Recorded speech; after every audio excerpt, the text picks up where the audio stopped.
If you go down the hall to the history or religious studies department, you'll see there's a dispute in academic circles about the origin of the Zohar. Now, there's a few theories, but the main one divides between some profs who say it was written by Rabbi Shimon Bar Yochai, Rashbi, 18 centuries ago in ancient Israel, and some who say it was written by Kabbalist Moshe de Leon 8 centuries ago in medieval Spain, telling people that he wrote it, he copied it from a long-lost ancient manuscript by Bar Yochai. Basically, it comes down to a he said, she said, because after de Leon's death, when a scholar from Israel came to see the original, Moses' wife told him that the manuscript that he said that he had copied never existed. So 700 years later, the experts piled on. Now, modern scholars find that the Zohar is written in an artificial Aramaic with stray influences from medieval Hebrew, and that some plants and animals in the book aren't even native to Israel, but Spain. But then you've got to ask yourself, since it also mentions aspects of science and biology that we could have only recognized in the last decade or so, and by the same reasoning, how come they're not saying that it was written in the year 2000 by a scientist? That'd be crazy, right? They say what they say because they're not engaging the book on its terms. You can't judge this book by its cover or by its style or even the words it uses. You have to need what's in it. When you know the Zohar reflects the laws of nature from beginning to end, those quirks of time and fact, they're a wink and a nod to let us know that it's speaking to us now. It's meant for us now, and it always speaks in the present. Forget about that. The history of the Zohar is really a story about the ripening and eventual readiness of the human spirit to grow. There's a unique quality about the presence of Kabbalistic writings. They play this hide and seek with our ability to measure them from the outside.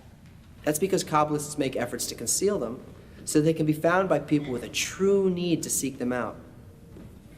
Their authors know that the process of change demands two conditions: the right moment and maturity of the soul. In the 2nd century, just after the destruction of the Second Temple, Shimon Bar Yochai was a principal student of the monumental Kabbalist Rabbi Akiva, and among the leaders of the Bar Kokhba revolt against Roman rule. Tried in absentia, he was sentenced to death by the emperor, and for years they tried to capture him, but he seemed to have vanished. For 13 years he hid with his son in a cave in the Galilee, where they continued the study of the wisdom, and were granted the highest attainment of spiritual knowledge the Kabbalists from Abraham to Moses had acquired over the 3,000 years before his time, uncovering the entire system of nature. At the death of the emperor, Bar Yochai chose 9 students and called them Idra Rabbah, the Great Assembly. They were 10 men whose inner qualities precisely matched the qualities of the natural system. In a cave on Mount Meron, he and his students created the book of Zohar, telling them, "I am arranging you as follows. I will speak. My son Elazar will engage orally. Rabbi Abba will write, and the rest of the friends will converse in their hearts." He told them that the Zohar could only be revealed at the end of the exile, and its appearance to the masses would signal the completion of a 6,000-year period given for the correction of humanity. As soon as the Zohar was completed, it was hidden, because they knew at that time that the people of the world didn't need it, and therefore would not understand what it said. Its pages were buried in a cave near the town of Sfat, and stayed hidden for 900 years, until they were discovered by a boy who sold them as wrapping paper to a fish merchant. A Kabbalist from the town saw and immediately bought up what remained of the pages, collecting them into a book which was secretly studied in small groups, making its way to Spain 200 years later. Still, its meanings remained closed, until in 16th century Sfat, a young Kabbalist, Isaac Luria, the Ari, was able to grasp it at its deepest level. Using an arrangement of students similar to Rabbi Shimon's, he created works, the Tree of Life and the Gatehouse of Intentions, laying open the message and the method that had been locked in the book. From that point, anyone could study, provided they already possessed the correct intention and need.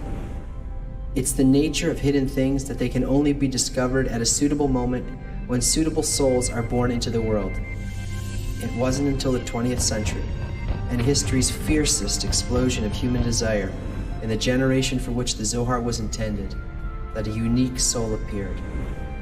That of Rabbi Yehuda Ashlag, called Baal HaSulam, the master of the ladder, the only Kabbalist in the 20th century to write commentaries on the Zohar and the works of the Ari.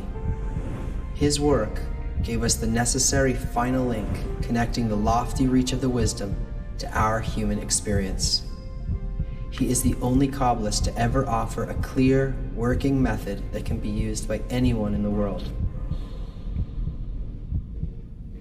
The question of why the Zohar was written is far more important than the question of who wrote it. The Zohar can't be understood and felt directly. It requires preparation and an accurate preconception of spirituality. Baal HaSulam's introductions to the book of Zohar, they guide a person's approach. They cultivate our inner properties so they can clearly see it and we can enter it. And just as Shimon Bar Yochai said 2,000 years ago, millions of people around the world are now finding the Zohar, and through Baal HaSulam's works are able to open an entirely new level of existence. And now you are part of the story.